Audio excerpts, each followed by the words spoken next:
o objetivo de ofender religião de ninguém. Eu sei que as questões religiosas e políticas, elas trazem paixões. Mas eu pediria a você que analisasse com o intelecto, com a razão, o que eu vou falar. Faça uma análise crítica. Analise o que eu vou falar. Com certeza, essa palavra vai abençoar poderosamente a sua vida. Se for possível, pegue uma Bíblia para você acompanhar as citações que eu vou fazer, ou pegue um papel e anote o que eu vou falar para depois você conferir. Eu vou colocar para vocês, a partir de agora, todo um programa que foi exibido na TV no dia 16 e 23 de setembro do ano 2000, uma defesa a respeito de um documento que foi elaborado pelo Vaticano e distribuído no mundo inteiro. Então, vamos na íntegra ao programa para você no seu coração. Bem, meus queridos, como eu falei ainda há pouco, eu considero esse programa um dos mais importantes programas nesses mais de 18 anos que eu estou no ar, que eu vou fazer. Queria também declarar aqui que eu amo todas as pessoas, independente da sua ideologia e do seu credo religioso. Também gostaria de afirmar que quem ama fala a verdade. Porque muita gente pensa que quem ama tem que ser hipócrita, tem que enganar.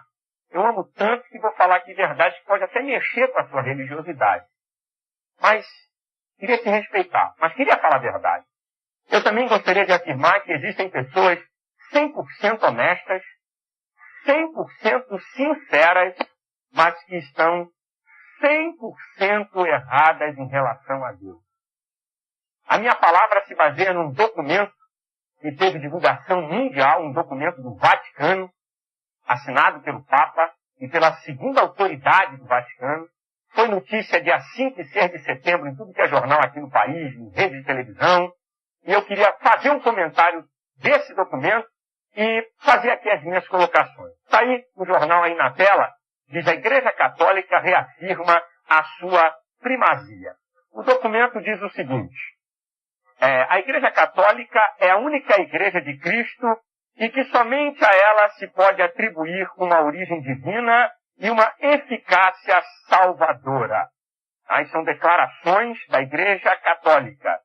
É uma declaração do Dominus Jesus sobre a unicidade e a universalidade salvífica de Jesus Cristo e da Igreja, assinada pelo cardeal José Ratzinger, prefeito da Congregação para a Doutrina e da Fé. Foi acompanhada, segundo a imprensa italiana, de uma carta aos bispos católicos proibindo de usar a expressão igrejas irmãs para referir-se a outras religiões cristãs, uma vez que a Igreja Católica deve ser considerada, segundo o Vaticano, a mãe de todas as igrejas. O documento, aprovado pelo Papa João Paulo II, afirma que as religiões que não aceitam a autoridade do Papa não são igrejas em sentido próprio. Está aí a reportagem, né? Saiu em tudo que é jornal, você está vendo aí agora. E eu hoje queria pregar diferente aqui. Eu hoje não vou pregar aqui com a minha Bíblia, que é da imprensa bíblica, a versão. Para não dizer que a gente está puxando brasa, eu quero pregar hoje com a Bíblia Católica. Eu vou pregar com a Bíblia Católica, a Bíblia da Edições Paulina e Edição Loyola. Ó, tá aqui, ó. Pode ver aqui na borda. Você vai ver, essa aqui é a Bíblia da Igreja Católica. Ela é recomendada, eu vou abrir aqui a página, ela é recomendada por Dom Luciano Mendes de Almeida, presidente da CNBB. Está aqui, ó. Está aqui. Então eu estou pregando aqui com a Bíblia Católica, para não ter nenhuma dúvida de que o pastor está querendo armar, de que o pastor está querendo deturpar. Tá certo? Está aqui a Bíblia, ó. Essa Bíblia aqui que eu vou pregar. O que difere a Bíblia evangélica da católica? É que a Bíblia Católica tem 8 livros a mais no Antigo Testamento que são considerados apócrifos, que não estão nem na Bíblia dos judeus. O Novo Testamento é a mesma coisa que os evangélicos. O Novo Testamento. Agora, escute bem o que eu vou afirmar para vocês aqui. Será que uma pessoa afirmando que é a verdade ou que tem a verdade, isso é suficiente para ser a verdade? Será que se eu chegar aqui e dizer, olha, eu sou o dono da verdade e acabou, será que isso é suficiente? Será que alguém que diz que é médico, será que isso é suficiente para que essa pessoa seja médico? Será que mesmo que o camarada ande num jaleco branco, escrito aqui, doutor fulano de tal, tem até aquela maletinha de médico, Será que isso também é suficiente para alguém dizer que é um médico? Para ser um médico, todo mundo sabe, né? Para se comprovar a veracidade de que alguém é médico, ele tem que ter ido para a universidade, ter ido residência, ter o seu número de identificação no Conselho, né, Federal de Medicina, na verdade. Isso, né, ter seu diploma, ter seus documentos, isso comprova que alguém é médico. Como é que nós podemos saber se alguém está com a verdade no que tange às coisas de Deus? Em primeiro lugar, eu queria dizer uma coisa para você. O que é verdade para a ciência?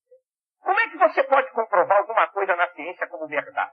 Bem, a verdade científica só pode ser provada pela experimentação. O experimento é que pode comprovar se alguma coisa é verdade ou não a nível da ciência. O experimento é o instrumento científico para comprovar se alguma coisa é verdade ou mentira a nível da ciência.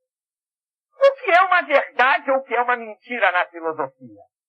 O saber, a discussão de ideias é o instrumento para você saber se alguma coisa na filosofia é verdade ou mentira.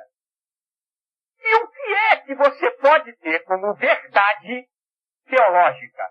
Qual é o instrumento que o cristianismo utiliza para saber se alguma coisa é verdade ou mentira teológica?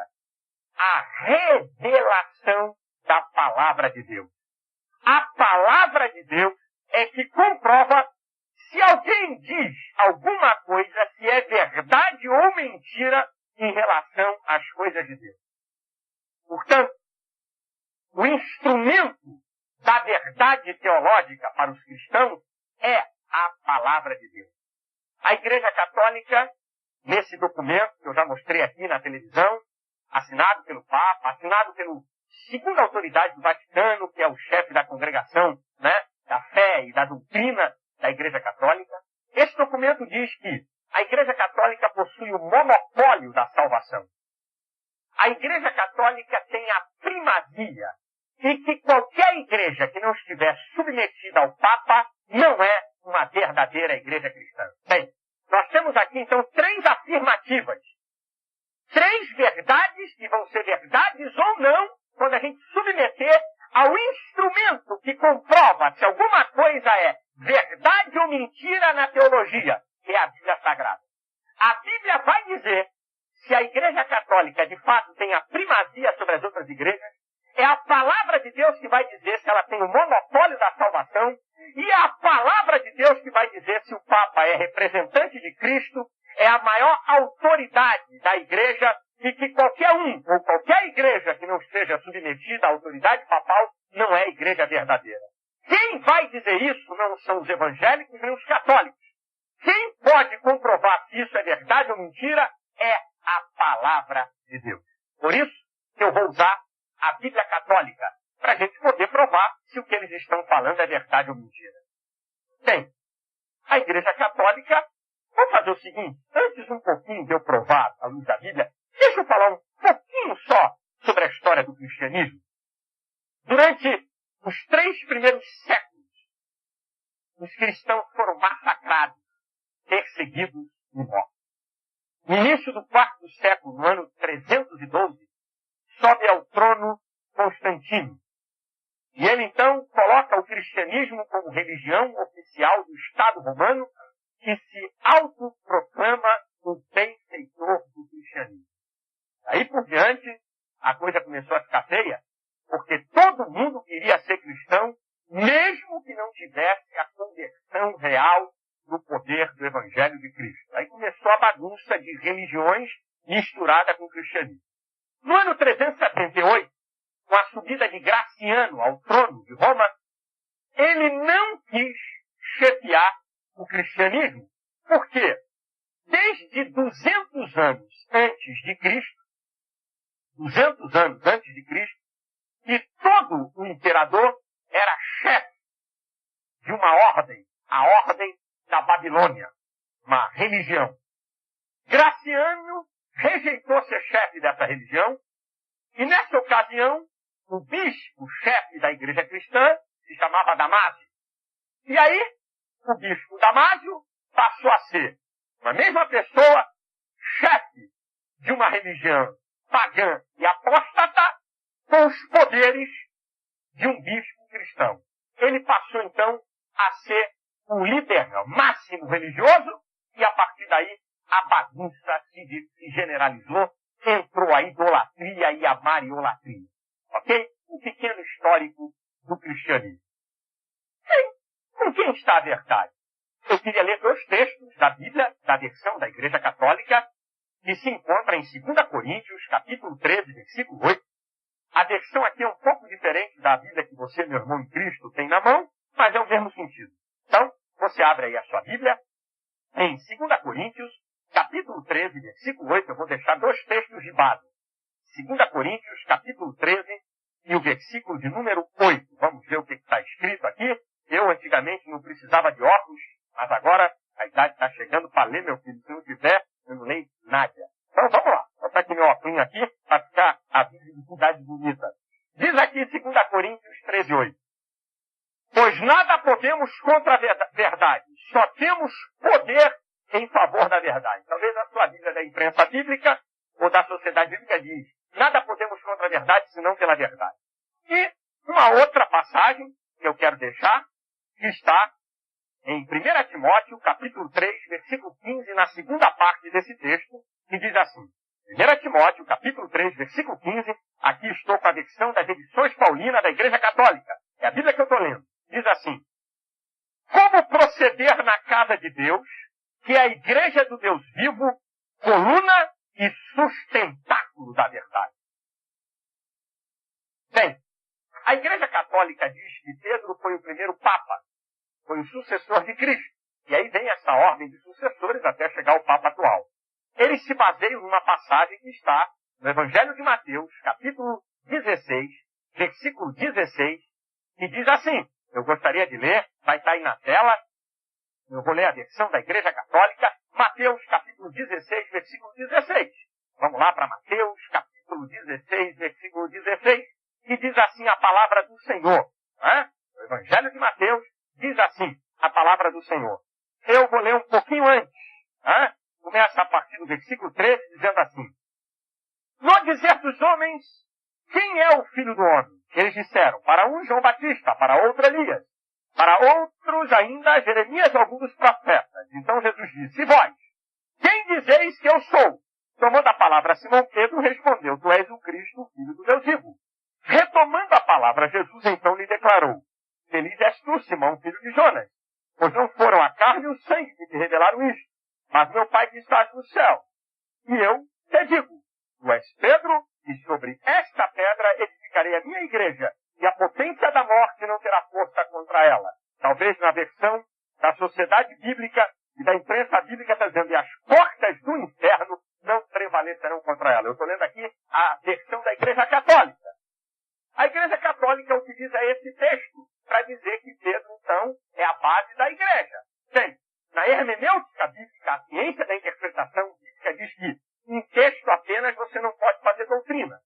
Mas o que está aqui no original é um trocadilho de palavras que Jesus está fazendo. A palavra Pedro significa petros, pequenos blocos rochosos, pequenos fragmentos de rochas removíveis. Jesus faz um trocadilho de palavras. Ele diz, tu és petros, mas sobre esta pedra, sobre ele, Jesus, grande rocha irremovível, eu edificarei a minha igreja. Jesus faz um trocadilho de palavras. Tu, Pedro, é um pequeno bloco rochoso. Tu és uma pequena pedra removível. Mas sobre esta pedra grande, firme, que não pode ser removida, eu edificarei a minha igreja. Agora vamos para o contexto, para ver se Pedro ou Jesus é a base da igreja. Vamos ver o que o apóstolo Paulo fala e depois vamos ver o que o próprio Pedro fala. Se Pedro se declara a base da igreja, se declara papa da igreja, ou se Jesus afirma que ele é a base. Vamos então, 1 Coríntios, capítulo 3, versículo 11, versão da Bíblia da Igreja Católica, que diz aqui quem é o fundamento da igreja.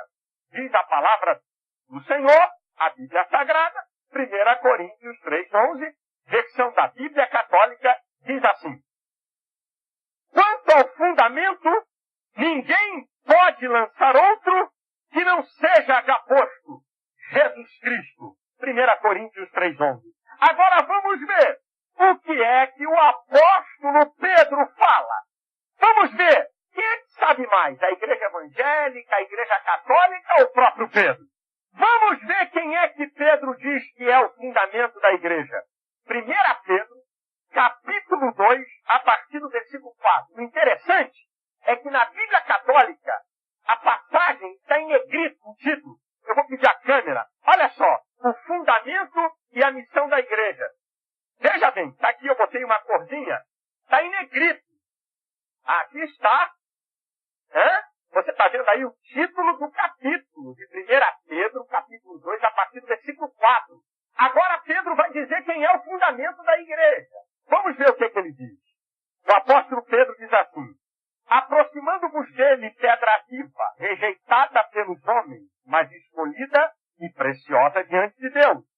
Vós mesmos entrai como pedras vivas na construção da casa habitada pelo Espírito, para constituir uma santa comunidade sacerdotal, para oferecer sacrifícios espirituais agradáveis a Deus por Jesus Cristo.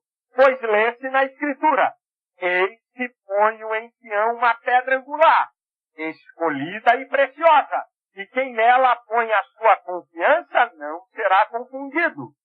Vós, que credes, portanto, seja dada a honra, mas para os que não creem, a pedra que os construtores rejeitaram tornou-se a pedra angular. De quem Pedro está falando? Pedro está falando que a principal pedra é Jesus. A pedra que foi rejeitada pelos edificadores. Esta é a pedra angular, aquela pedra principal da construção antiga. Jesus. Portanto, Pedro não é o fundamento da igreja, e eu vou fazer mais uma outra prova. Quer dizer que a igreja católica tem a verdade? A igreja católica, eu estou usando a Bíblia católica. Mas vamos lá. Vamos ver se de fato Pedro foi o primeiro papa. Vamos lá. Bem, eu vou te dar 3 razões para ver, à luz da Bíblia, se Pedro foi o primeiro papa. A primeira razão que eu quero dar é que Pedro era casado. Como é que pode? A igreja católica é obrigatório que o sacerdote não seja casado. E aqui na Bíblia católica, em Mateus, capítulo 8, eu vou agora citar para ganhar tempo. Porque senão o programa é pequeno, eu tenho muita coisa para falar. Mas você confere, você que tem uma Bíblia católica, na Bíblia evangélica, é a mesma passagem. Mateus, capítulo 8, versículo 14 e 15, diz que Jesus curou a sogra de Pedro. Eu acho que eles deviam então de imitar Pedro, porque Pedro era casado. Agora, para a igreja católica é proibido o padre ou bispo, o sacerdote ser casado. Ela vai contra uma verdade da Bíblia. Na Bíblia católica, como na Bíblia que o evangélico usa, 1 Timóteo, capítulo 3, versículo 2, diz assim: convém que o bispo seja casado, irrepreensível marido de uma só mulher. Se a Bíblia é a fonte da verdade para o cristianismo, a Igreja Católica fere um princípio fundamental do sacerdócio. Lá é proibido casar, quando Paulo recomenda que o sacerdote seja casado. Ninguém está a verdade. Ninguém está a verdade. Segundo lugar, a Igreja Católica afirma que o Papa é irrepreensível. A minha Bíblia diz, em Gálatas, capítulo 2, versículo 11, a Bíblia Católica também diz, na mesma passagem, que Paulo resistiu a Pedro na cara, porque era repreensível. Nós sabemos que nas andanças do Papa pelo mundo, quando ele esteve aqui no Brasil, a multidão adorou o Papa dizendo: rei, rei, rei, o Papa é nosso rei. Muita gente dobra o joelho diante dele e beija a sua mão. Eu quero dizer que Pedro, quando chegou na casa de Cornélio, em Atos capítulo 10, versículo 25 e 26, está na Bíblia Católica, Cornélio dobrou seus joelhos para adorar Pedro. E Pedro pega Cornélio pela mão e coloca em pé e diz assim: não faças tal, porque eu sou homem igual a você. Pedro também não aceitou receber adoração. A Bíblia nunca afirmou que Pedro é o fundamento. A Bíblia nunca afirmou que Pedro é Papa. Portanto, nós não estamos sujeitos à autoridade de Papa nenhum. Nós estamos sujeitos ao cabeça da igreja, que se chama Jesus Cristo. Ele sim é o cabeça da igreja e o corpo somos nós, os seus membros em particular, conforme está escrito em 1 Coríntios, capítulo 12, a partir do versículo 12, tanto na nossa Bíblia quanto na Bíblia católica. O cabeça da igreja não é o Papa, o cabeça da igreja é Jesus Cristo. Agora vamos para outra. Muitas vezes nós somos acusados de que nós odiamos Maria. Esse é um ledo engano. Nós não adoramos Maria. Nós não encontramos nenhum milagre que Maria fez na Bíblia Sagrada. E você quer saber o que Maria falou? Em Lucas, capítulo 1, versículo 46 e 47, Maria diz assim: a minha alma engrandece ao Senhor, e o meu espírito se alegra em Deus, meu Salvador. Maria também precisou de um Salvador, que está também na Bíblia Católica. Lucas, capítulo 1, versículo 46 e 47. Agora vamos para outra. Há muitos plásticos em carros de católicos dizendo o seguinte: fala com a mãe que o filho atende. Se dá a Maria o status de que ela é mediadora entre o homem e Cristo. Vamos ver isso na Bíblia. Se de fato Maria é mediadora. Vamos ver se isso é verdade à luz da Bíblia, que é a fonte da verdade teológica para o cristianismo. Bem, em Mateus capítulo 12, a partir do versículo 46, Maria e os irmãos de Jesus foram ter com Jesus. Jesus estava num lugar, numa reunião, e ela mandou chamar Jesus. Sabe qual foi a resposta de Jesus para Maria? Chegaram, alguns disseram assim: Jesus, a tua mãe e teus irmãos estão aí fora te chamando. Jesus, apontando para os discípulos, disse assim: olha, eu quero dizer para vocês que esses aqui são meus irmãos. Meus irmãos são aqueles que fazem a vontade de meu Pai que está nos céus. Esse é meu irmão, minha irmã e minha mãe. Nem deu pelota. Mas se você quer seguir o conselho de Maria, então vamos ver o que Maria falou em João, capítulo 2, versículo 4, que está na Bíblia Católica. Eu não preciso ler, é só você pegar a referência. Por favor, você que é católico, pegue a sua Bíblia. Evangelho de João, capítulo 2, versículo 4, diz assim: Maria, fazei tudo quanto ele vos mandar. Maria sinalizou que quem tem a primazia é Jesus. Ele sim é que tem a autoridade para decidir. Afinal de contas, quem é o mediador entre Deus e o homem? Vamos ver o que a Bíblia Católica, essa eu faço questão de abrir. Será que o mediador entre Deus e o homem, entre Cristo e o homem é Maria? Vamos ver o que diz a Bíblia da Igreja Católica e a nossa Bíblia. Em 1 Timóteo, capítulo 2, versículo 5, por favor, eu estou lendo a versão das edições Paulina. Vamos lá, 1 Timóteo,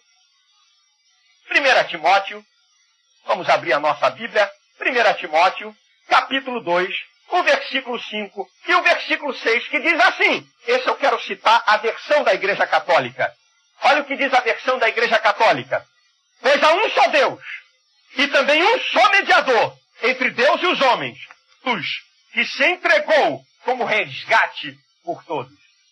Onde é que está? Só tem um Deus, e um só mediador entre Deus e o homem, Jesus Cristo. Maria, João, Pedro, Tiago, nenhum desses são mediadores entre o homem e Deus. Vamos ver o que Pedro fala sobre mediador em Atos 4:12.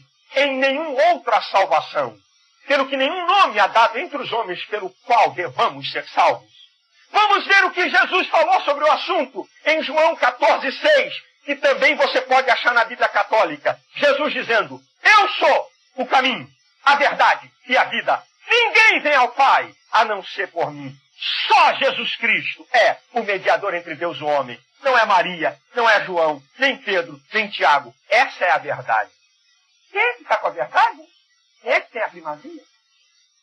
E sobre a idolatria? O que é ídolo? É qualquer escultura ou qualquer objeto cultuado como Deus. O que é idolatria? Prestar culto a ídolo. Prestar culto. Dia 12 de outubro eles prestam cultos. Cada dia no ano tem um culto numa igreja católica. O que a Bíblia fala sobre a idolatria?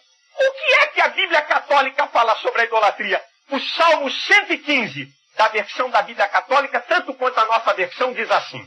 Eu vou citar para você, para a gente ganhar tempo. Salmo 115. Não a nós, Senhor, não a nós, mas ao teu nome dai glória. Porque dirão as nações, onde está o teu Deus?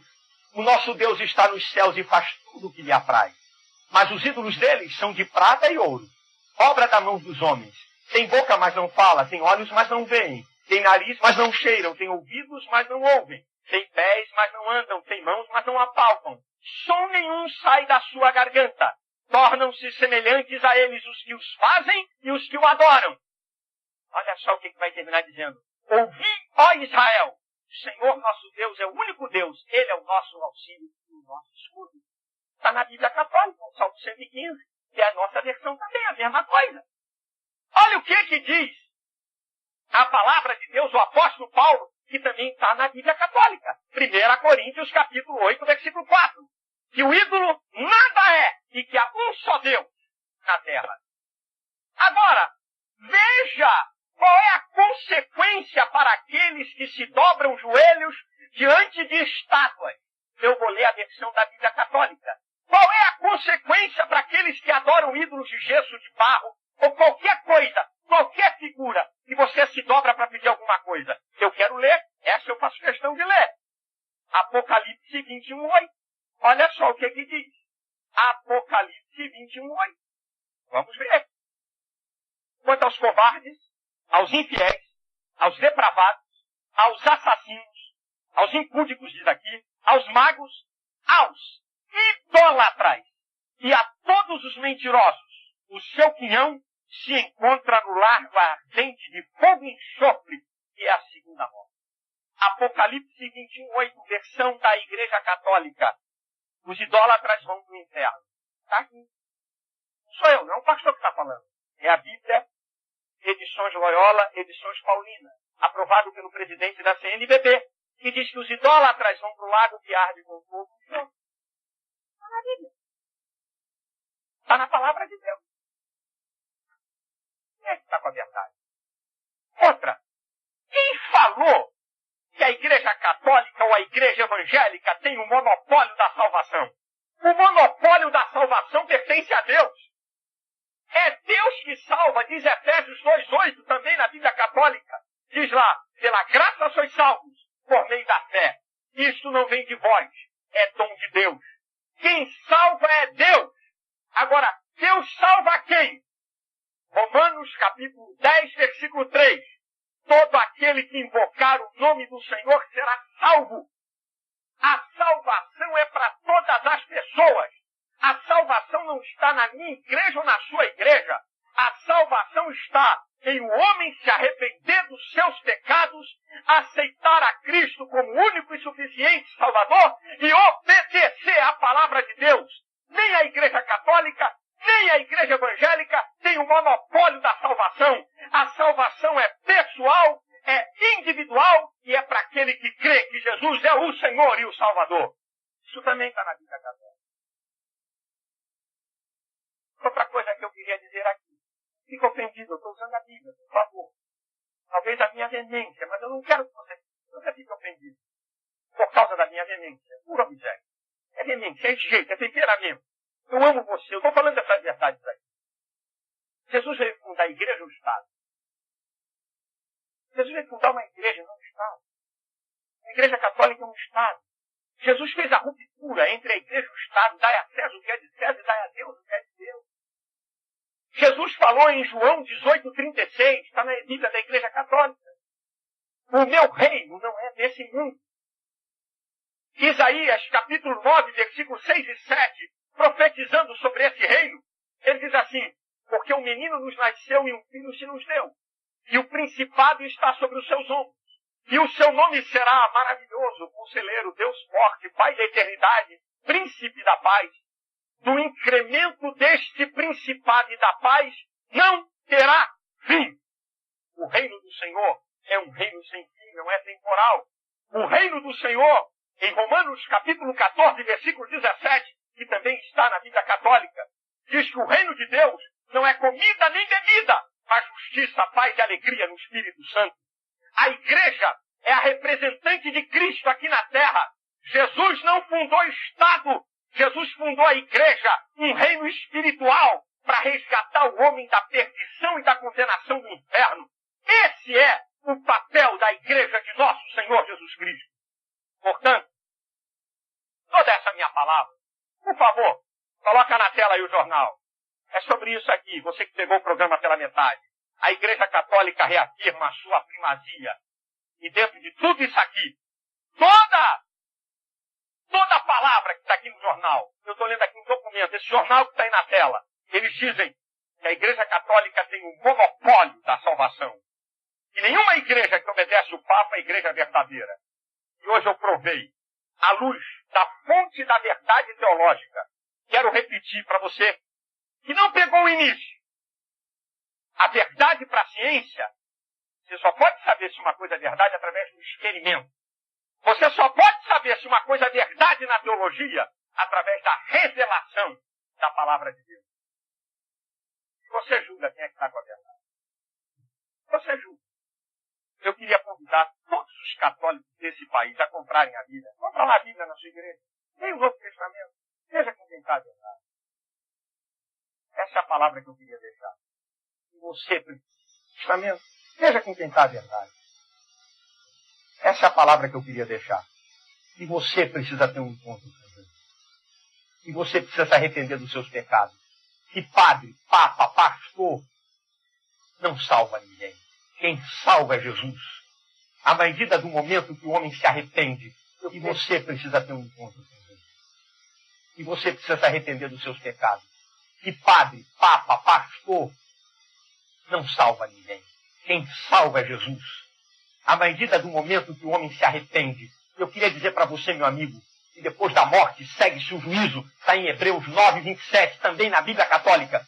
Depois da morte não adianta orar por alma nenhuma. É aqui nessa vida que você decide se você vai passar a eternidade longe de Deus ou perto de Deus.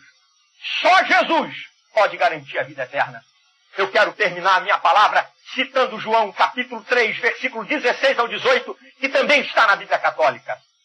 Deus amou o mundo de tal maneira que deu o seu Filho unigênito, para que todo aquele que nele crê não pereça, mas tenha a vida eterna. Que Deus enviou seu Filho ao mundo, não para que condenasse o mundo, mas para que o mundo fosse salvo por ele. Quem nele crê não é condenado, mas quem não crê já está condenado, porquanto não crê no unigênito Filho de Deus. Está na hora de vocês da Igreja Católica fazerem uma revisão à luz da Bíblia sobre a teologia que vocês estão ensinando ao povo de vocês. Pedro era um tremendo durão do Kid. Porque lá em Atos capítulo 3, um camarada paralítico na Porta Formosa pediu uma esmola, ele disse que não tinha. Ele podia ter alguma coisa, dar para o paralítico e dar outra coisa que ele possuía. Ele podia fazer isso. Diz, olha, eu vou te dar essa moeda aqui que não vai solucionar o teu problema, mas eu vou solucionar o teu problema agora. Em nome de Jesus Cristo, levanta aí. Ele podia ter feito isso. Ele disse, olha, eu não tenho prata nem ouro, não estava nada, duro, peso e levo. E o Papa é chefe de um Estado rico e poderoso. Pedro nunca foi chefe de Estado nenhum. Portanto, há uma dissonância em querer dizer que Pedro foi o primeiro Papa e de que Pedro é o fundamento da igreja. Uma outra coisa do catolicismo. Esse dá, meu filho, para você trocar o cristianismo que você abraça por ele. Uma outra coisa do cristianismo, do catolicismo é a idolatria que é combatida do Antigo ao Novo Testamento, minha gente. Desde os 10 mandamentos, onde Deus fala que não se deve se construir imagem de semelhança de animais, de homem, nem se encurvar a ela. Você entra no Novo Testamento, Paulo diz que o ídolo nada é. Apocalipse 21:8 diz que os idólatras vão para o inferno. Não dá. Não dá para trocar o cristianismo que nós temos por essas baboseiras que andam por aí. Agora, por que Cristo é o único fundamento da minha fé? Por quê? Porque Jesus é o único fundamento da minha fé. Por que nós não dividimos Jesus com ninguém? Por que nós não acreditamos que não tenha mais nenhum outro fundamento a não ser Jesus Cristo? Por quê? Número 1, porque Jesus é Deus. 1 João capítulo 5, versículo 20 diz: sabemos que o Filho de Deus é vindo e nos deu entendimento para conhecermos o que é verdadeiro. E no que é verdadeiro estamos, isto é, em Jesus Cristo, seu Filho. Este é o verdadeiro Deus e a vida eterna. E por que Jesus é Deus? Só porque tem essa declaração de 1 João? Não. Para você dizer que uma pessoa é Deus, ela tem que possuir os 4 atributos exclusivos da divindade.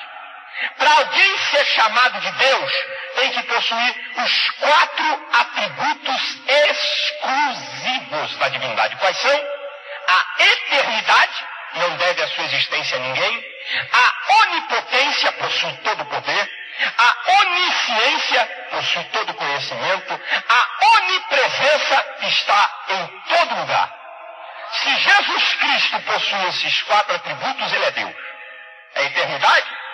Em João capítulo 8, versículo 58, Jesus escandalizou os judeus quando disse assim: olha, antes que existisse Abraão, eu sou.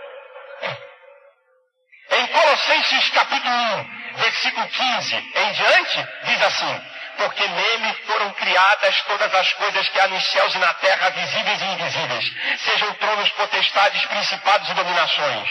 Ele é antes de todas as coisas e todas as coisas subsistem por ele. Jesus é eterno, não deve a sua existência a ninguém. Poder? Jesus, poder? Quando Jesus ressuscitou, ele declara em Mateus 28, 18: é-me dado todo, não é algum, é-me dado todo o poder nos céus e na terra. É-me dado todo o poder nos céus e na terra. Ele tem todo o poder, ele tem a onipotência. O poder inteiro está na mão dele. Onipresença? Em Mateus 28, 20 diz: eis que estou convosco todos os dias, até a consumação dos séculos.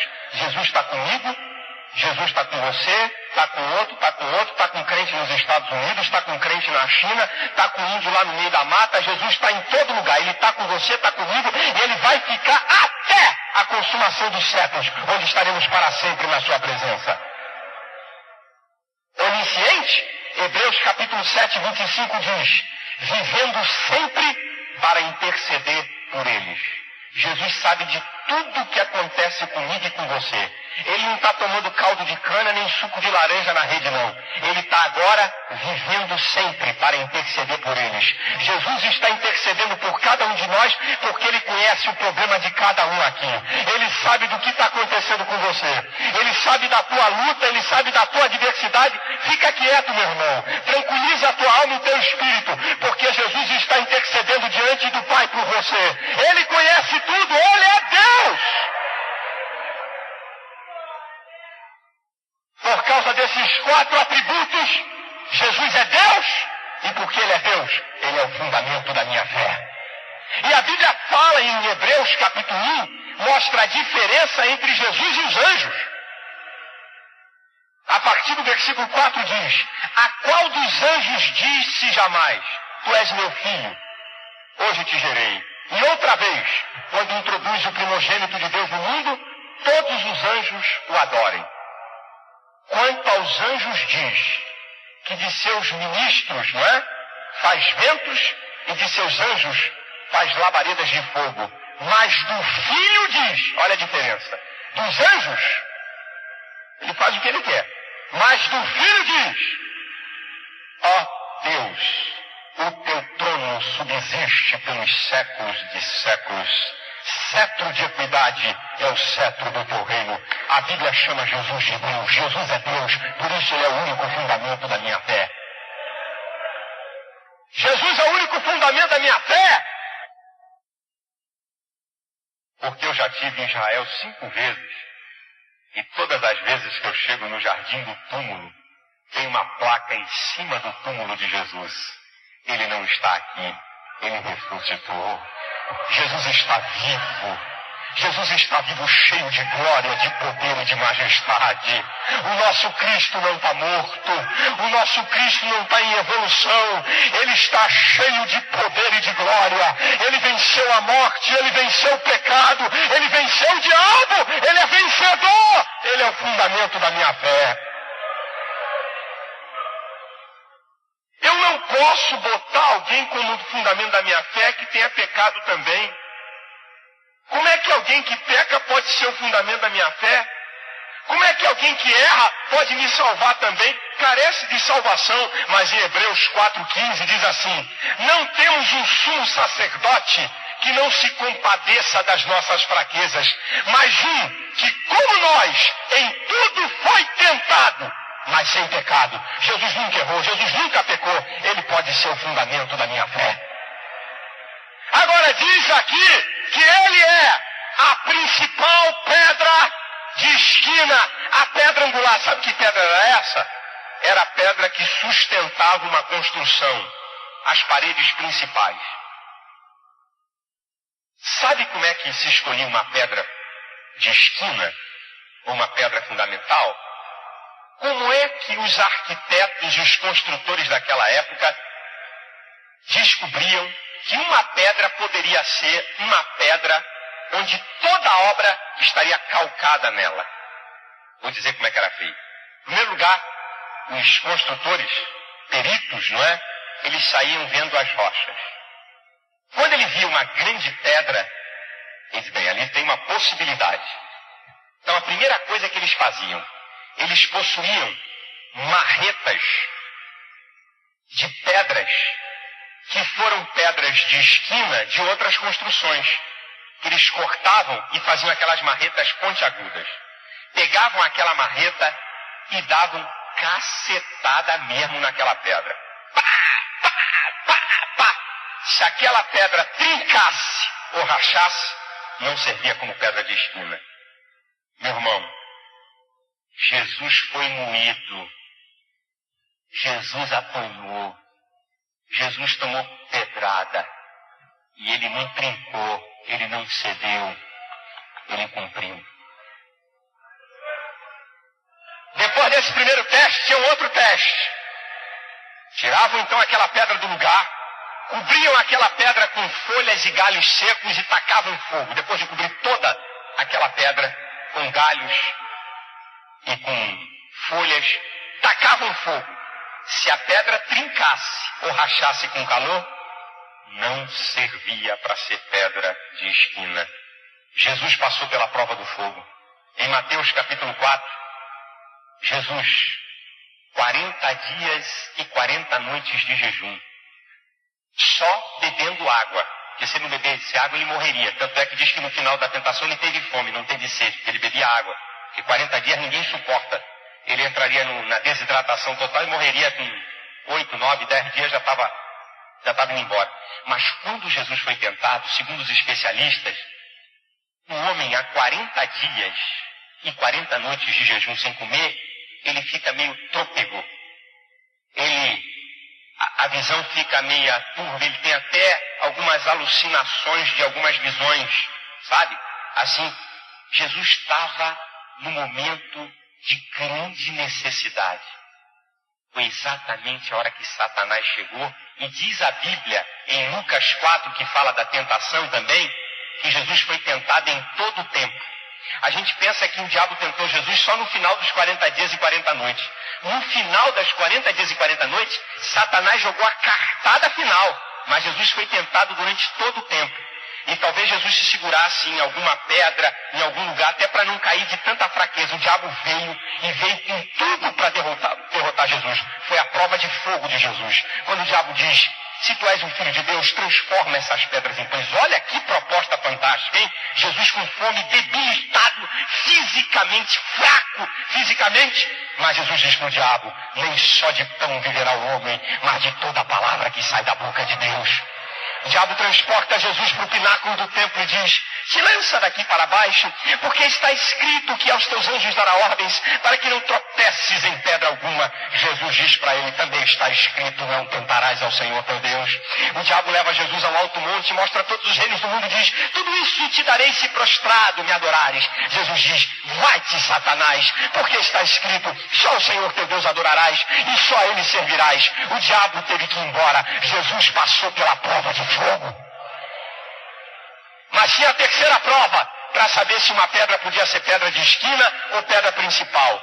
Logo após da prova de fogo, de colocar mato, capim, galho, árvore seca e tacar fogo para ela aquecer, para ver se ela trincava ou rachava, imediatamente depois disso, eles vinham com água fria e jogavam imediatamente, para que o choque térmico entre o calor que estava na rocha e a água fria, se aquela pedra não fosse de valor, ela ia trincar ou ia rachar.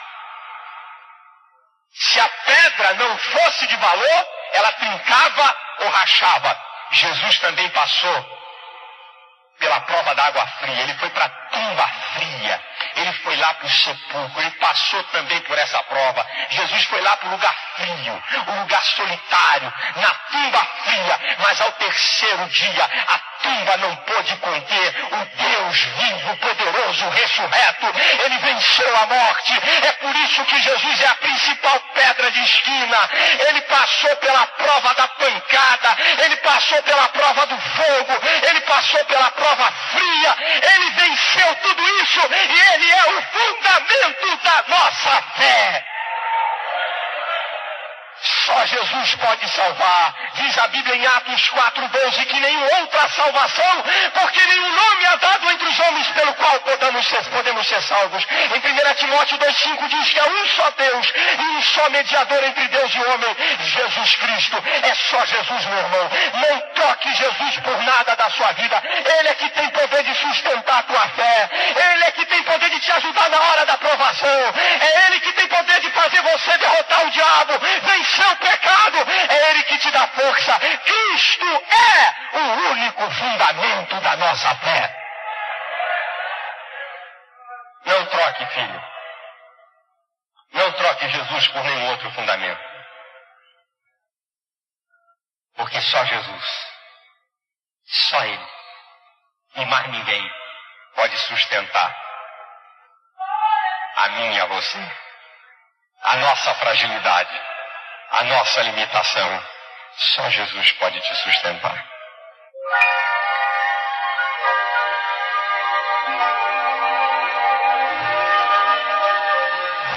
Jesus pode garantir a vida eterna. Eu quero terminar a minha palavra citando João capítulo 3, versículo 16 ao 18, que também está na Bíblia Católica. Deus amou o mundo de tal maneira que deu o seu Filho unigênito, para que todo aquele que nele crê não pereça, mas tenha a vida eterna. Que Deus enviou seu Filho ao mundo, não para que condenasse o mundo, mas para que o mundo fosse salvo por ele. Quem nele crê não é condenado, mas quem não crê já está condenado, porquanto não crê no unigênito Filho de Deus. Está na hora de vocês da Igreja Católica fazerem uma revisão à luz da Bíblia sobre a teologia que vocês estão ensinando ao povo. Pedro era um tremendo durão-púdio. Porque lá em Atos capítulo 3, um camarada paralítico na Porta Formosa pediu uma esmola e ele disse que não tinha. Ele podia ter alguma coisa, dar para o paralítico e dar a outra coisa que ele possuía. Ele podia fazer isso. Diz, olha, eu vou te dar essa moeda aqui que não vai solucionar o teu problema, mas eu vou solucionar o teu problema agora. Em nome de Jesus Cristo, levanta aí. Ele podia ter feito isso. Ele disse, olha, eu não tenho prata nem ouro, não estava nada, duro, peso e levo. E o Papa é chefe de um Estado rico e poderoso. Pedro nunca foi chefe de Estado nenhum. Portanto, há uma dissonância em querer dizer que Pedro foi o primeiro Papa e de que Pedro é o fundamento da igreja. Uma outra coisa do catolicismo. Vê se dá, meu filho, para você trocar o cristianismo que você abraça por ele. Uma outra coisa do cristianismo, do catolicismo é a idolatria que é combatida do Antigo ao Novo Testamento, minha gente. Desde os 10 mandamentos, onde Deus fala que não se deve se construir imagem de semelhança de animais, de homem, nem se encurvar a ela. Você entra no Novo Testamento, Paulo diz que o ídolo nada é. Apocalipse 21:8 diz que os idólatras vão para o inferno. Não dá. Não dá para trocar o cristianismo que nós temos por essas babuzeiras que andam por aí. Agora, por que Cristo é o único fundamento da minha fé? Por quê? Porque Jesus é o único fundamento da minha fé. Por que nós não dividimos Jesus com ninguém? Por que nós não acreditamos que não tenha mais nenhum outro fundamento a não ser Jesus Cristo? Por quê? Número 1, porque Jesus é Deus. 1 João capítulo 5, versículo 20 diz: sabemos que o Filho de Deus é vindo e nos deu entendimento para conhecermos o que é verdadeiro. E no que é verdadeiro estamos, isto é, em Jesus Cristo, seu Filho. Este é o verdadeiro Deus e a vida eterna. E por que Jesus é Deus? Só porque tem essa declaração de 1 João? Não. Para você dizer que uma pessoa é Deus, ela tem que possuir os 4 atributos exclusivos da divindade. Para alguém ser chamado de Deus, tem que possuir os 4 atributos exclusivos da divindade. Quais são? A eternidade, não deve a sua existência a ninguém. A onipotência, possui todo o poder. A onisciência, possui todo o conhecimento. A onipresença, está em todo lugar. Se Jesus Cristo possui esses 4 atributos, ele é Deus. É eternidade? Em João capítulo 8, versículo 58, Jesus escandalizou os judeus quando disse assim, olha, antes que existisse Abraão, eu sou.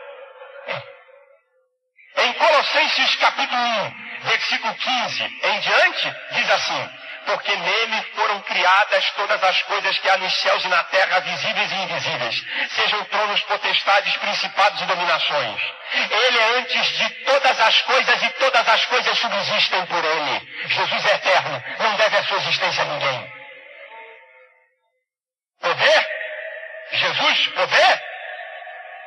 Quando Jesus ressuscitou, ele declara em Mateus 28, 18, é-me dado todo, não é algum, é-me dado todo o poder nos céus e na terra.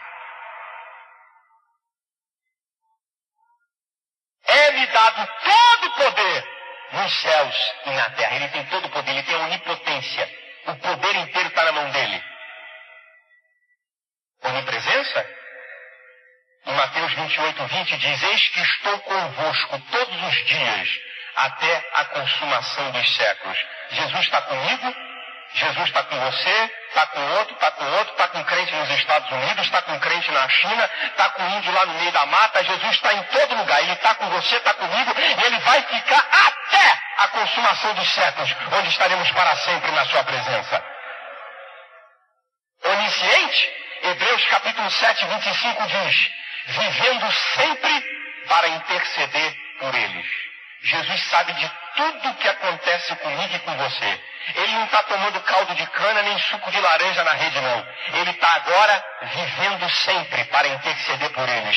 Jesus está intercedendo por cada um de nós porque ele conhece o problema de cada um aqui. Ele sabe do que está acontecendo com você. Ele sabe da tua luta, ele sabe da tua adversidade. Fica quieto, meu irmão. Tranquiliza a tua alma e teu espírito, porque Jesus está intercedendo diante do Pai por você. Ele conhece tudo, ele é Deus.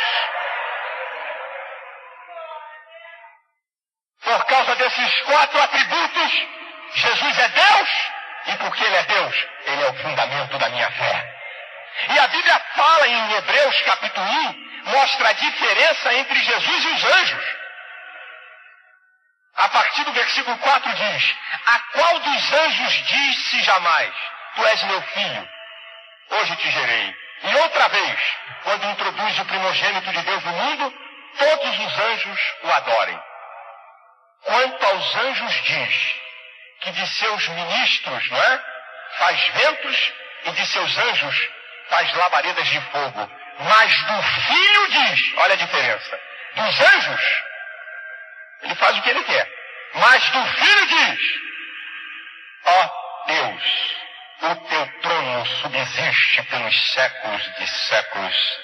Cetro de equidade é o cetro do teu reino. A Bíblia chama Jesus de Deus. Jesus é Deus, por isso ele é o único fundamento da minha fé. Jesus é o único fundamento da minha fé. Porque eu já estive em Israel 5 vezes. E todas as vezes que eu chego no jardim do túmulo, tem uma placa em cima do túmulo de Jesus. Ele não está aqui, ele ressuscitou. Jesus está vivo. Jesus está vivo, cheio de glória, de poder e de majestade. O nosso Cristo não está morto. O nosso Cristo não está em evolução. Ele está cheio de poder e de glória.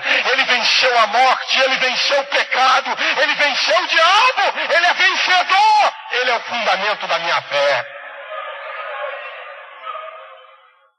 Eu não posso botar alguém como fundamento da minha fé que tenha pecado também. Como é que alguém que peca pode ser o fundamento da minha fé? Como é que alguém que erra pode me salvar também? Carece de salvação, mas em Hebreus 4,15 diz assim: não temos um sumo sacerdote que não se compadeça das nossas fraquezas, mas um que, como nós, em tudo foi tentado, mas sem pecado. Jesus nunca errou, Jesus nunca pecou. Ele pode ser o fundamento da minha fé. Agora diz aqui que ele é a principal pedra de esquina, a pedra angular. Sabe que pedra era essa? Era a pedra que sustentava uma construção, as paredes principais. Sabe como é que se escolhia uma pedra de esquina, ou uma pedra fundamental? Como é que os arquitetos e os construtores daquela época descobriam que uma pedra poderia ser uma pedra onde toda a obra estaria calcada nela? Vou dizer como é que era feito. Em primeiro lugar, os construtores, peritos, não é? Eles saíam vendo as rochas. Quando ele via uma grande pedra, ele disse, bem, ali tem uma possibilidade. Então a primeira coisa que eles faziam, eles possuíam marretas de pedras que foram pedras de esquina de outras construções. Eles cortavam e faziam aquelas marretas pontiagudas. Pegavam aquela marreta e davam cacetada mesmo naquela pedra. Pá, pá, pá, pá. Se aquela pedra trincasse ou rachasse, não servia como pedra de esquina. Meu irmão, Jesus foi moído. Jesus apanhou. Jesus tomou pedrada. E ele não trincou, ele não cedeu, ele cumpriu. Depois desse primeiro teste, tinha um outro teste. Tiravam então aquela pedra do lugar, cobriam aquela pedra com folhas e galhos secos e tacavam fogo. Depois de cobrir toda aquela pedra com galhos e com folhas, tacavam fogo.